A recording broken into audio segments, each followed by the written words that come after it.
एक गांव में एक किसान रहता था जिसके पास एक गधा था। गधा बहुत स्वस्थ और शक्तिशाली था, लेकिन एक बड़ी खराबी थी। वह बहुत ही आलसी था। काम से जी चुराता, बोझ उठाने से कतराता और हर समय आराम करने को तरजीह देता था।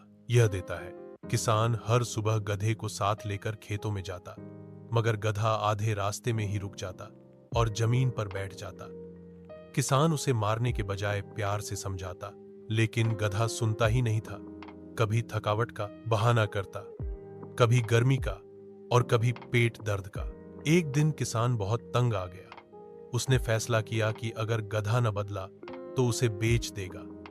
अगली सुबह किसान ने गधे को बताया, अगर तुमने आज भी काम न किया तो मैं किसी भट्टी वाले को बेच दूंगा।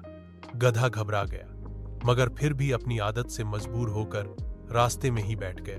किसान उसे छोड़कर खुद काम पर चला गया।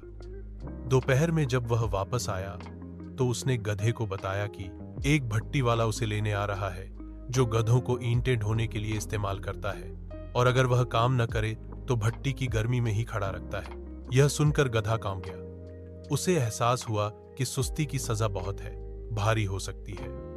अगले दिन गधा खुद से खड़ा हो गया, किसान का सामान अपनी पीठ पर रखा और खुशी खुशी काम पर निकल पड़ा। अब वह न रुकता न सुस्ती करता। गांव के लोग हैरान थे कि यह कैसे बदल गया। किसान भी खुश है। वह और गधे को इनाम में और चारा और प्यार दिया। गधे ने सीखा कि काम करना न केवल जरूरी है, बल्कि उससे इज्जत और सुकून भी मिलता है। नैतिक सबक: आलस्य इंसान या जानवर को बेकार बना देता है और मेहनत करने वाले ही जीवन में सफल होते हैं।